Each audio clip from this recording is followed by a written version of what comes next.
Құрметті халайық, жақыннан бері TikTok әлеуметтік желісінде ыңырсыған, қыңсылаған дыбыстар қаптап кетті. Бала-шағадан ұяласың. Ондай көргенсіз кескін, бұзық дүниені көремдеп көрмейсің.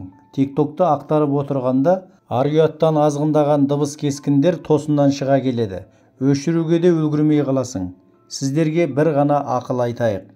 Ақыл дейтін ақылда емес, бәріміздің қолымыздан келеді. Көп қорқытады, терең батырады демей ме?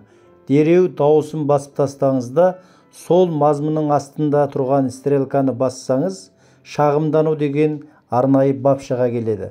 Соны басып, арғарай мына мен жіберген суреттер бойынша шағымды дұрыс толтырсаңыз, ол бейне келесіде шықпайды.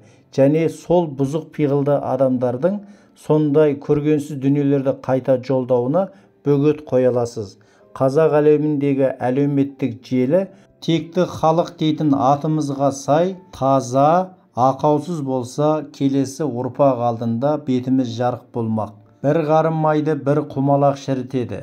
Бір құмалақты жабылып алып тастасақ, сармайдай сақтаған салт дәстүрімізбен ар-ұят құндылығымыз атадан балаға жалғасып ұзағынан болмақ. Газет, кітап көретіндерге қарағанда, телефон көретіндердің саны қауырт артқан сайын, Алаш ардагері Ахмет Байтұрсынұлының сөзімен айтсақ, бүгінгі ақпарат, әлеуметтік желі халықтың көзі, құлағы һәм тілі дәрежесіне көтеріліп барады. Оған оянған қазақ сізбен біз сөзге қойып, рухани тазалықты арттыратын болсақ, келешегіміз бұдан да кемел болмақ. Ендеше ел аман, жұрт тыныш болсын. Әр қазақ бай, намысты болуға хақылы.